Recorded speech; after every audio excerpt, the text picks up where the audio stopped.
they're Sparks people. So Just not in gym. I don't think they need.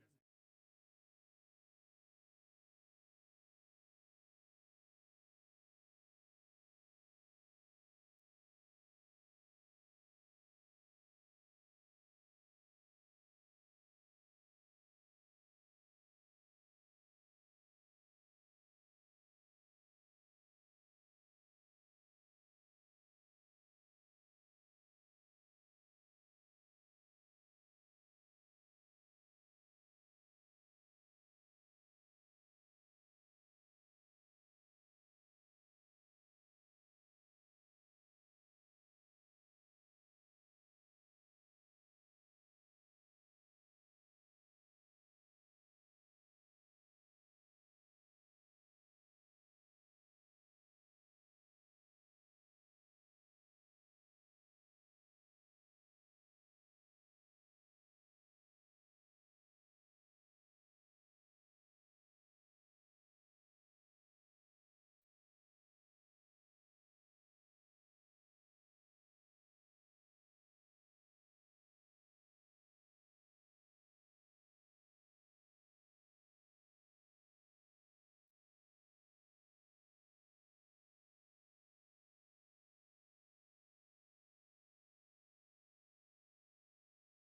see anything very, very controversial on this agenda tonight, do you?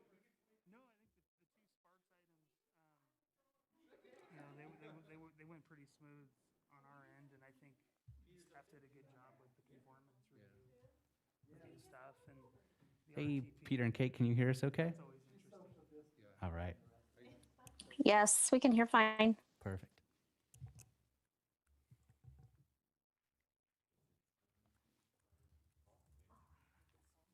I think everyone's here is going to get here. All right, 6 o'clock, so I will go ahead and call to order the Thursday, August 26th, 2021 meeting of the Turkey Meadows Regional Planning Agency. We will start with roll call. All right. Kathleen Taylor, absent. Kate Nelson, Here. Kyle West, Here. Larry Chesney, Here. Mark Johnson, Here. Peter Gower, Here. Sarah Chavilicek, Here. Scott Carey, Present. and Shelley Reed. We have a quorum. All right, thank you very much. Next is a salute to the flag. Ask everybody to rise, and tonight we'll have Commissioner West lead us, please. I pledge allegiance to the flag of the United States of America and to the republic for which it stands, one nation, under God, indivisible, with liberty and justice for all.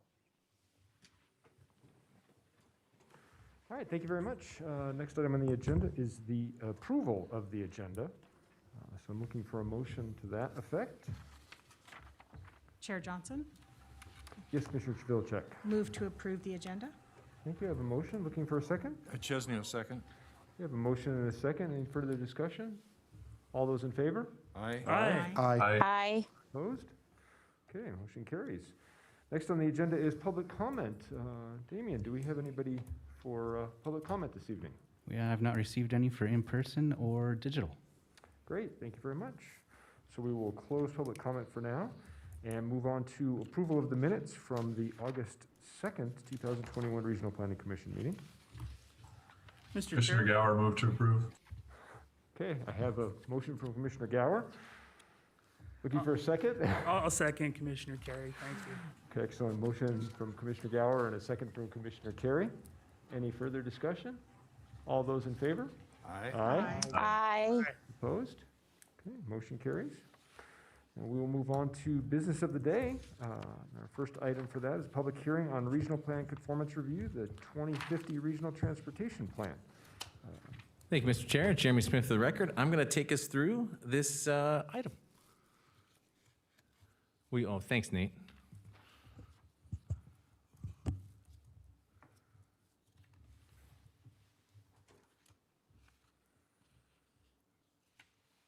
We hit the, oh, good, okay. All right, so we have here item 6A. It's a conformance review of the new 2050 Regional Transportation Plan. Okay. The RTC, or Regional Transportation Commission of Washoe County, is the metropolitan planning organization for Washoe County. It's required to develop and update the Regional Transportation Plan, or RTP. The RTP is a long-range planning document that contains public transportation, street and highway, bicycle, pedestrian, traffic system management, and travel demand management projects and services.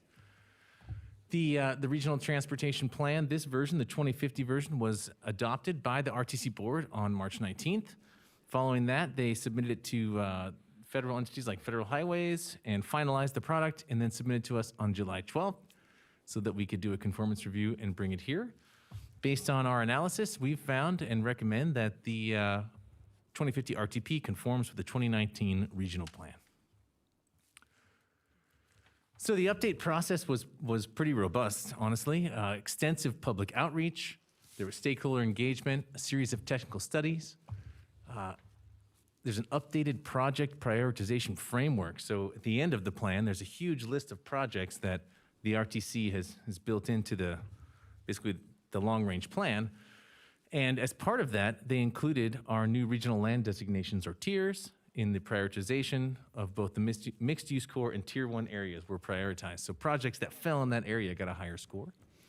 And finally, there was an air quality analysis that was completed as well.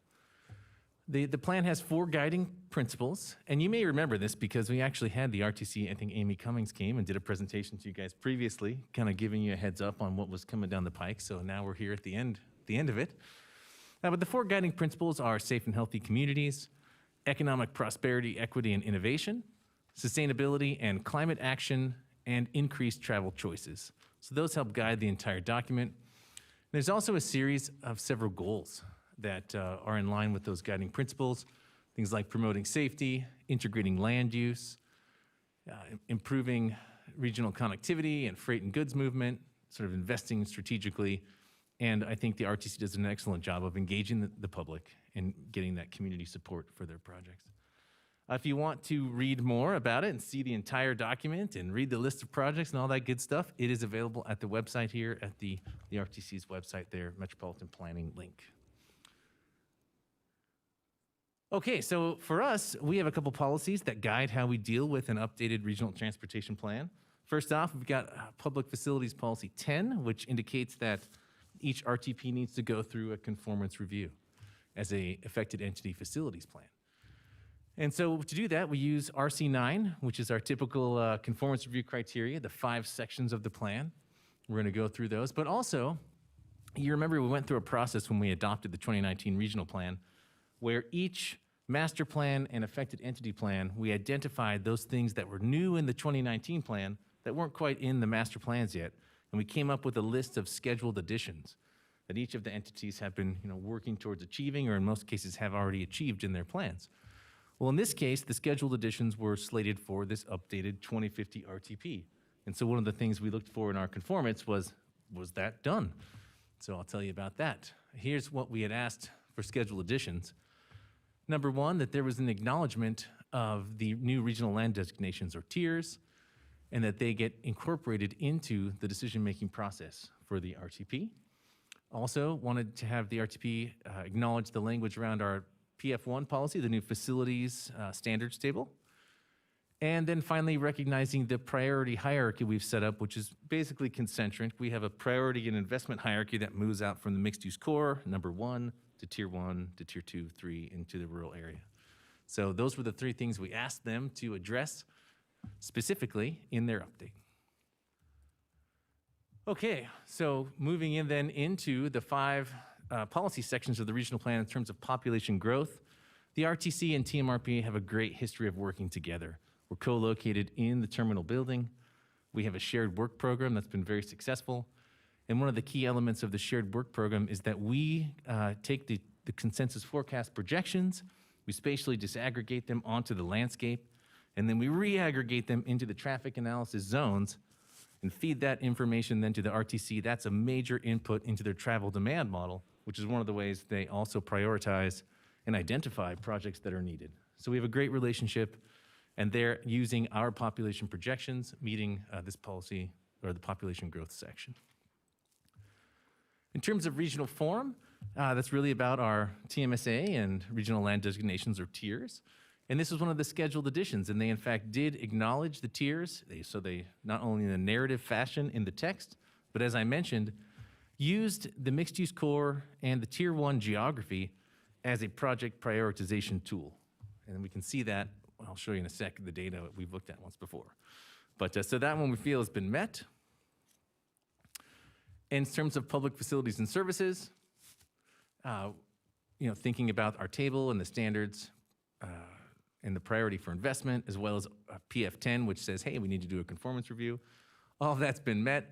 And the 2 scheduled additions to include that new table in there it's been mentioned.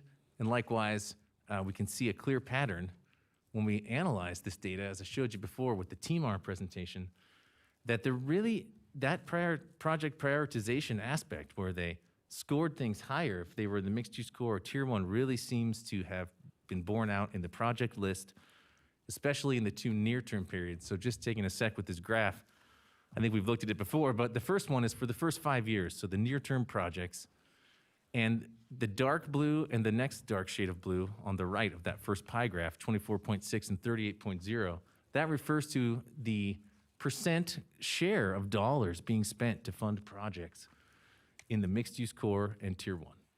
So it really did play out. It's still also, if you look at the next 5-year period, it's still a majority of the spending is going to those 2 core areas. So that's also fantastic. But as you can see over time, when we get out into especially this latter 20 years of the project timeframe, you know, tier 2 really starts to come up, and even the tier 3 area also emerges to some degree. And that's a reflection of the fact that as we move out and, you know, continue to grow over the next 10 years, those lands are they're gonna need improvements.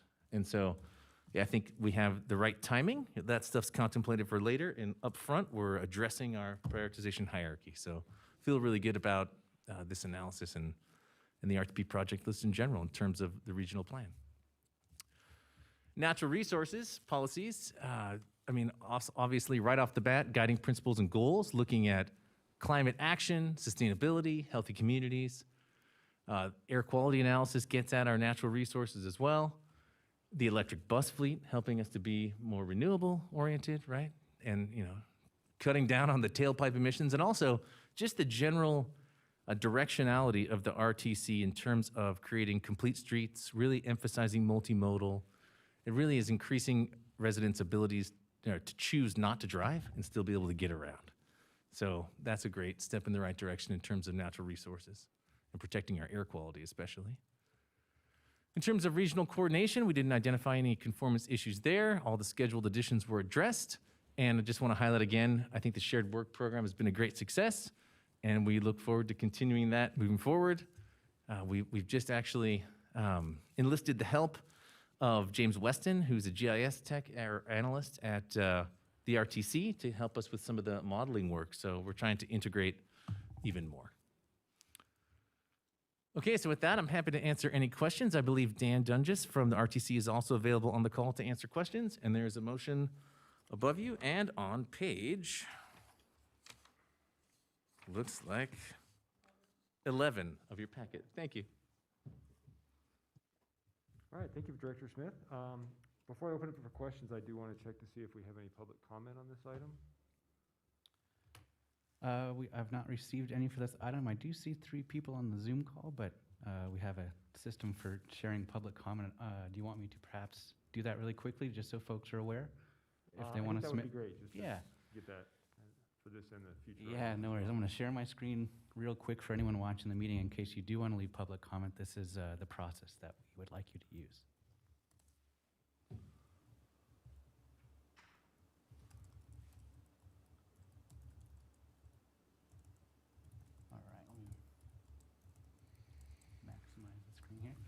Okay, so if you do want to leave public comment, we just ask that you go to teamrpa.org, and then here you'll see a little public comment card. You just click that, and then it will take you to this form, and you simply fill it out, and it will give you the Zoom meeting link and everything, and you will also get an email of that information, and we will also get an email on our end indicating that you filled this out. So if anyone is in the Zoom meeting now wants to leave public comment on an item, just make sure you've selected the item you want to leave public comment on. If you're going to join by video or phone, and please provide your phone number. All right, and that's it. Thank you so much. All right, thank you very much. So with that, if we have no public comment right now, I'll bring it back to the commission for any questions of either RTC or Director Smith. Commissioner Carey. Thank you, Mr. Chair. I had 2 questions, and I'm not sure if these are best addressed by our staff or Amy and Dan on the line. My first question is, you know, I was looking at policy NR11, and that's the air quality policy in the regional plan. And it talks a lot about local government and affected entity master plans and other similar plans must address strategies to better support regional form. And then it talks about a land use pattern that reduces VMTs and a land use pattern that supports that has supporting infrastructure that encourages public transit and non-motorized use. So I guess my first question is along those same lines of policy NR 11. I'm just curious with the proposed, or I guess it's adopted, the 2050 RTP. What's the overall breakdown in terms of investment in the plan and the projects that are called out between roads and multimodal and transit funding? Thanks, Commissioner Carey. I think I'd like to defer to Dan or Amy on that one, if you would, guys wouldn't mind addressing that.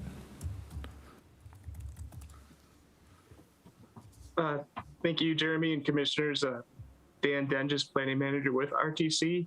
I apologize, I don't have the exact numbers right in front of me, but I can tell you that when we are looking at our programs and projects, we really try to take a balanced approach to the different types of improvements that we're doing. In our project listing, if you do go to the website, you can see that we've kind of identified the projects by capacity projects and then multimodal projects.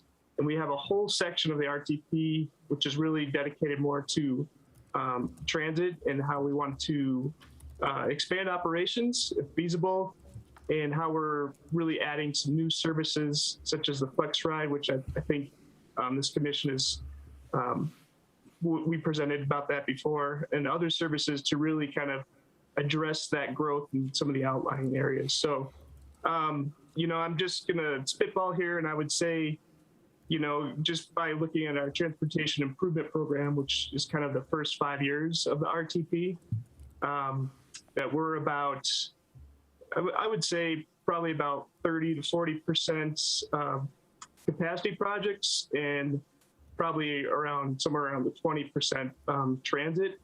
And again, those numbers really represent the cost of some of these higher capacity projects. It's kind of like comparing apples to oranges, because a lot of the capital improvements really have some significant upfront costs, where on the transit side of things, probably our major costs come just from the cost of operating the system. I know that I didn't give you exact numbers, Commissioner Carey, but I hope that helps frame the context a little bit. Thank you, Dan. I think that it does. I appreciate the rough estimate. My second question, and Dan, I don't think this will come to as surprise as you, with my 7 years on your Citizens Advisory Committee, you know me and transit in the region. One thing I remain concerned about is really the viability of our transit system, given the limited funding sources that we have to keep the bus and transit system running in this region. From a regional plan and policy standpoint, thinking about policy NR11 and the air quality goals we need to reach as a region, I was curious, from your estimation, given the limited sources of funding and the issues and rising costs of our existing transit system, does the RTC believe that there's sufficient funding available to meet the vision that's called out for transit in the 2050 plan? Yeah, and I would also note that Amy Cummings, Director of Planning, is on the line, so I'd also defer to her if she would like to weigh in onto this. But we are, again, looking forward kind of in buckets of years, and really we're making it a priority to invest in the existing, especially fixed route system, where we really have some solid ridership, and we're trying to do more to promote that, to attract new ridership on those existing routes and really enhance the rider experience, to also attract new riders. And Amy, please feel free to add on to what I said. No, you're absolutely right, Dan. I would just add that we're focusing on our BRT corridors. That's the Virginia line and the Lincoln line. That's where the bulk of our ridership is. So that's where we have our highest frequency, and have really put a lot of capital investments, as well as trying to have the 10-minute headways on our services there. And so we're focusing on that urban core of our system, and supplementing with our Flex Ride where we're able to. So thank you for the question. Thank you, Dan. Thank you, Amy. Thank you, Mr. Chair. Okay. Thank you, Commissioner Carey. Good questions. Commissioners, any additional questions?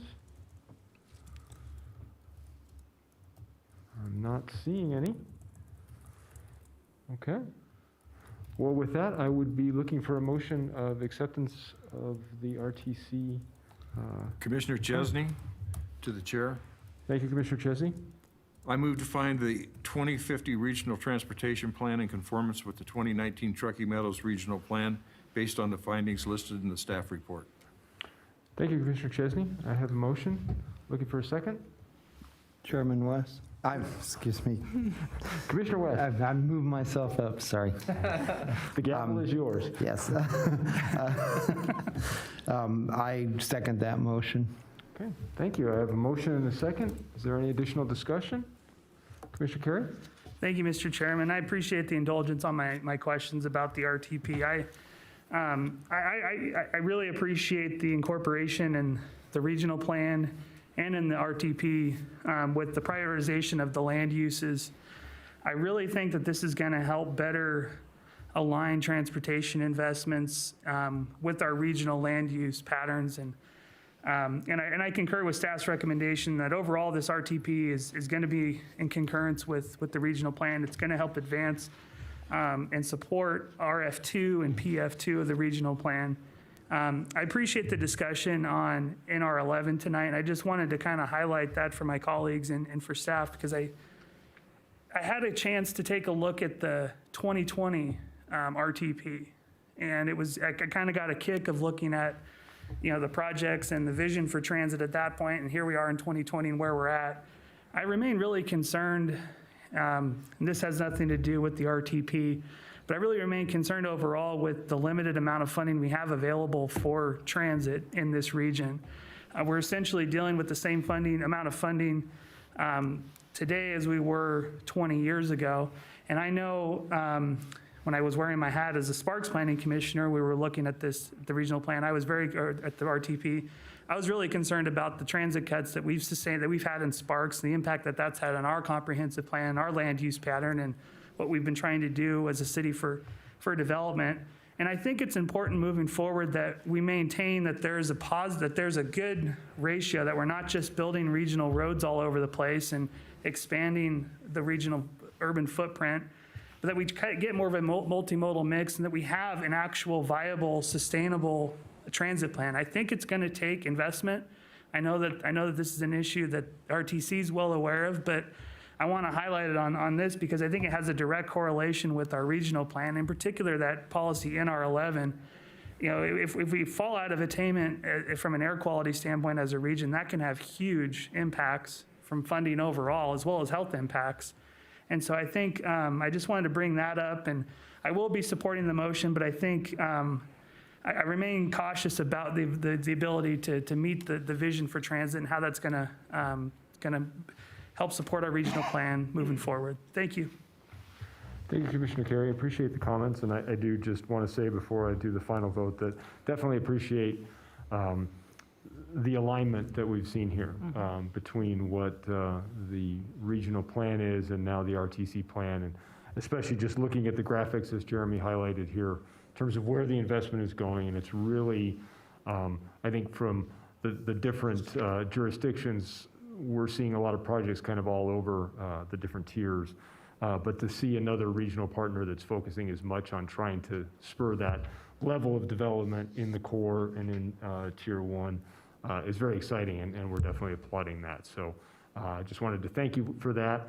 And if there's no additional comments, I will ask for a vote on the motion and the second that I have. So all those in favor? Aye. Aye.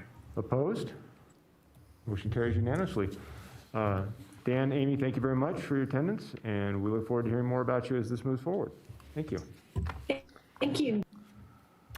Okay. With that, we will move on to the next item on our agenda, which is a regional plan conformance review, the City of Sparks Master Plan Amendment, Urban Lofts Townhomes, CR 21-008. Director Smith. Thank you, Mr. Chair. As introduced, we have a conformance review for item 6B. Nate Kusha is going to take us through that conformance review.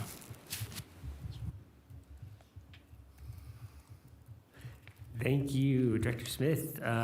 For the record, Nate Kusha, Team RPA. This is a conformance review for a City of Sparks Master Plan Amendment, the Urban Lofts Townhomes, as Jeremy mentioned. So this proposal is a request to change the City of Sparks Master Plan land use designation from mixed use district civic to mixed use district mixed residential on about 2.19 acres. The amendment site is located at 1146 Prater Way in Sparks, And regional planning staff does recommend that the Urban Lofts Townhomes Master Plan Amendment does conform with the 2019 Truckee Meadows Regional Plan. So, with that, the proposal is located in the mixed-use regional land designation, or tier, and where facilities and services are generally available, and it is appropriate for intensification. A tentative map for about 57 townhome lots has been approved by the Sparks Planning Commission, and this land use change does bring an increase in housing density and choice to the area and is compatible with surrounding land uses, which are also mixed-use district residential and mixed-use district civic. So the subject site is previously in a previously developed area where city services are already provided and existing infrastructure is in place. Additionally, there are transit opportunities via RTC bus adjacent to the site. So with that, policy RC9, as you all know, is our review criteria for a conformance review. So the increased density of housing leads to potential for more affordable housing units in the region. The mixed-use core regional land designation is first in our priority hierarchy for development as well as investment, and so densifying here is great. As mentioned, the site is already developed, so the facilities and services are in place to serve the site, and there were no natural resource constraints or impacts identified, as was previously developed. And no more applicable regional coordination policies were identified beyond our 5 factors here, policy RC9. So with that, there's a motion overhead or on page 20 of your packet. Myself and City of Sparks staff are available for any questions you may have. Great. Thank you, Nate. Appreciate that. Again, I will ask Clerk Damien, do we have any public comment on this item? We have not received any digital public comment nor in person. Great. Thank you very much. So hearing that, I will turn it over and see if we have any questions from the commission.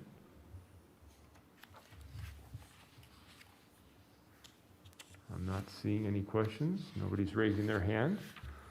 So I guess then the next question would be looking for a motion on this item. I've stunned you all into silence. I'm sorry, Commissioner Carey. I'll take a stab at it, Mr. Chair.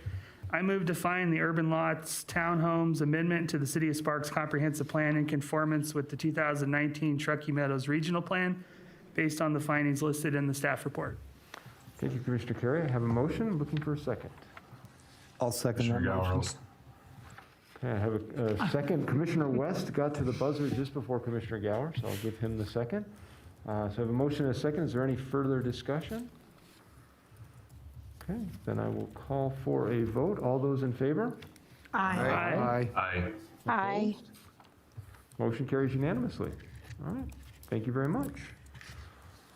Moving through the agenda quickly, we'll move on to item 6C, which is another regional plan conformance review. This is the City of Sparks Comprehensive Plan Amendment for DeAndrea. Again, Director Smith. Thank you, Mr. Chair. Yes, item 6C, an amendment to the City of Sparks Comprehensive Plan to change the land use designation of approximately 23 acres from open space to multifamily residential.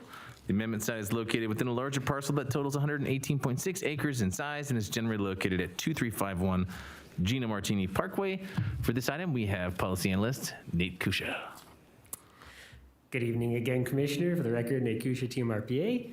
As Jeremy mentioned, this is a conformance review for a master plan amendment to the City of Sparks Comprehensive Plan for DeAndrea. So this master plan amendment is proposing to change the master plan land use designation from open space to multifamily MF14 on roughly 23 acres of a 118.6 acre parcel. As mentioned, the subject parcel is generally located at 2351 Gino Martini Parkway, as shown on the regional location map on this slide. That is in the City of Sparks. And regional planning staff does recommend that the DeAndrea Master Plan Amendment conforms with the 2019 regional plan. So for this subject site, it is located within the Tier 2 regional land designation, or tier. The DeAndrea development was previously reviewed by Team RPA as a project of regional significance back in 1998. and that was at a maximum unit count of 2,230 units. Currently, 2,000 units have been permitted and/or final mapped, and the proposed change in land uses will not alter the approved maximum unit count. Rather, it will develop the remaining 230 units allowed per the DeAndrea Plan Development Handbook. As there's no change to the unit count of the overall project, we're not reviewing this again as a project of regional significance, simply as a conformance review for the master plan land use change. Sewer, water, and stormwater facilities exist in proximity and are available to serve the subject site. Traffic analysis was included in the materials and actually shows that a change to multifamily units would generate fewer AM and PM peak hour trips than a previous analysis, and the schools to serve the site are all below maximum capacity.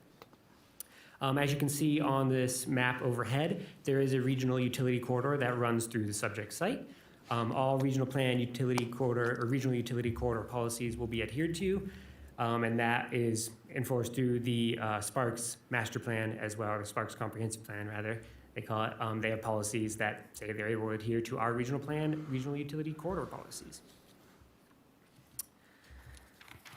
So moving on, while the proposal rather does result in a reduction of about 23 acres of open space master plan land use designation, the MF14 land use could preserve some of these areas as open space, i.e. common areas, things like that. Additionally, the DeAndrea development is required to maintain 20% of the development as open space, and that's of the total 861 acre development. The City of Sparks allows 25% of the golf course, which is off that open space area you see overhead. That is the total parcel. The yellow area there is just the land use change. So the City of Sparks allows 25% of that golf course acreage to be counted towards the open space requirement. So with this consideration, even with the reduction in the 23 acres of open space, the development would be at about 28% of open space, so about 8% above the 20% minimum. For context, if the entire golf course were to be included in the calculation, which adds an additional about 117 acres, the development would be about at 42% open space.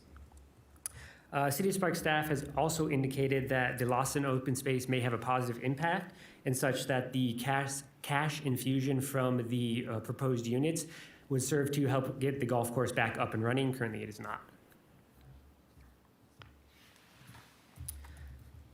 So with that, our review criteria again, overhead at policy RC9. So the development's ability to meet the demand for total housing units does not change, and the higher density units, in fact, increase the potential for affordable housing in the area. The proposed land use change will not exceed the previously approved density of the DeAndrea project, and it will allow for the maximum units of the DeAndrea project to be realized, rather. And so that's through the PD handbook, the Plan Development Handbook. And Tier 2 does allow for densities up to 30 acres, and this is below that threshold.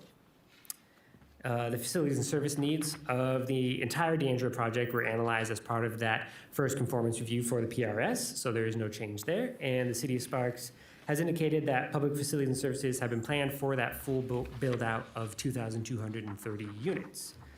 As it doesn't increase that unit count, the facilities and services are there and planned for. For natural resources, the wildland-urban interface impacts were considered and addressed as part of the DeAndrea Planned Development Handbook and as part of that initial conformance review.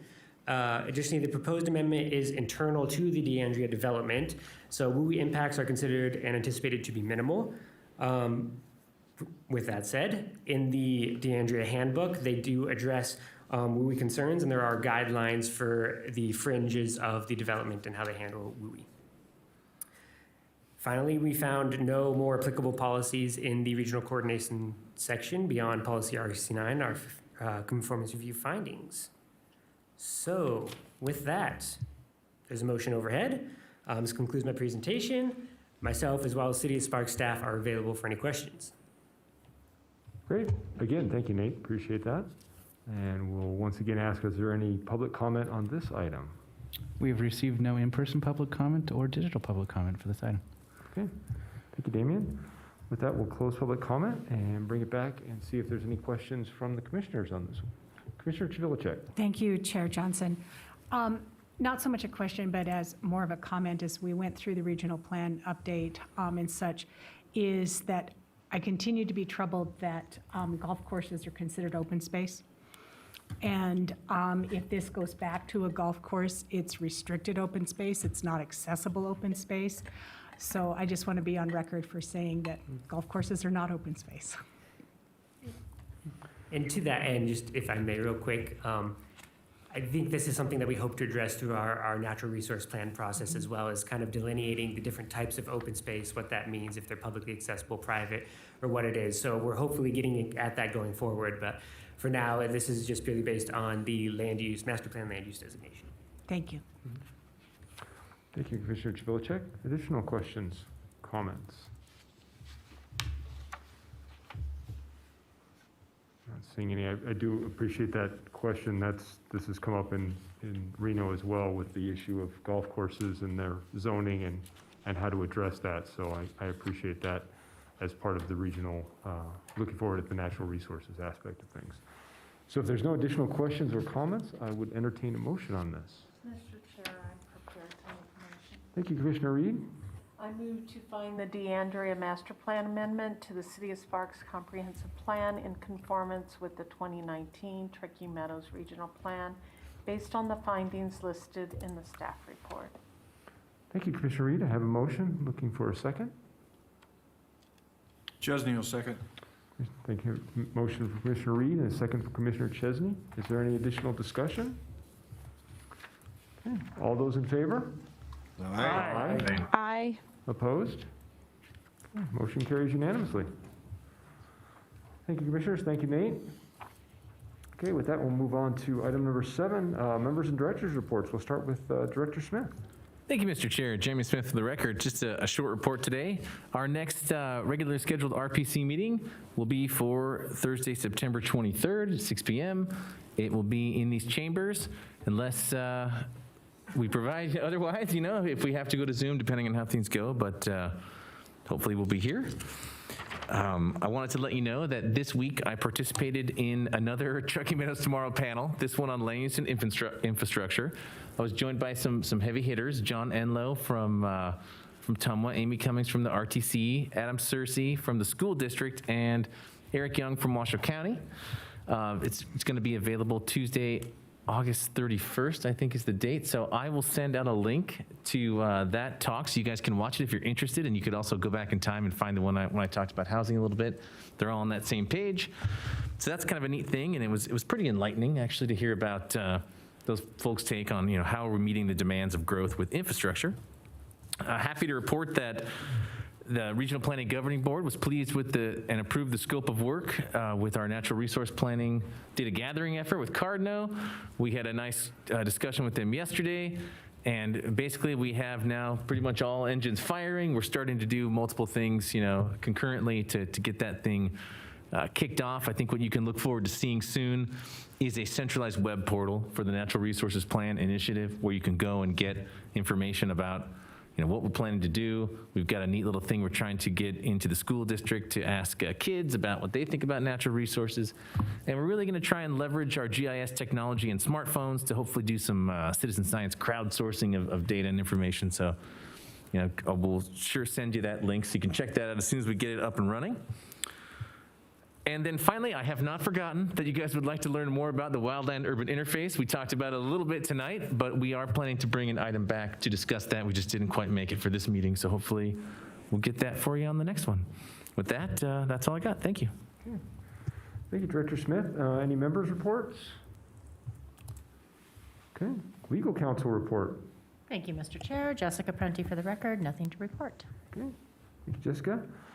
With that, we'll move to item 8, which would be request for future agenda items. Seeing none, we'll move on to item 9, which is public comment. Once again, Damien, I'll ask you if we've got any. We received no digital public comment or in person. Okay, thank you very much. With that, I will close public comment and check on written correspondence. There is none. Okay. So then move on to the last item on our agenda, item number 11, looking for a motion to adjourn. Move to adjourn, Chesney. I knew I could count on you, Commissioner Chesney. All those in favor? Aye. All right, good night, everyone. Thank you very much. Good to see everyone. Stay safe. Thanks all. Good night.